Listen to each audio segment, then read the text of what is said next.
Familiar ba kayo sa ganito? O na-experience nyo na din ba tong ganito? Yung habang nasasaktan ka, mas lalo mo pa siyang minamahal.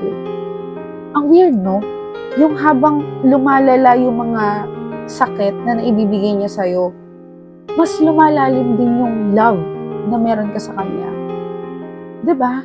Yung kahit anong katoksika na yung nangyayari sa inyo, ayaw mo siyang bitawan. Kasi natatakot ka na baka yung susunod na makarelasyon niya, hindi kayang ibigay yung love na deserve niya, katulad ng ibinibigay mo. Yung dumating na din sa point na parang naaabuso na niya yung love na meron ka sa kanya.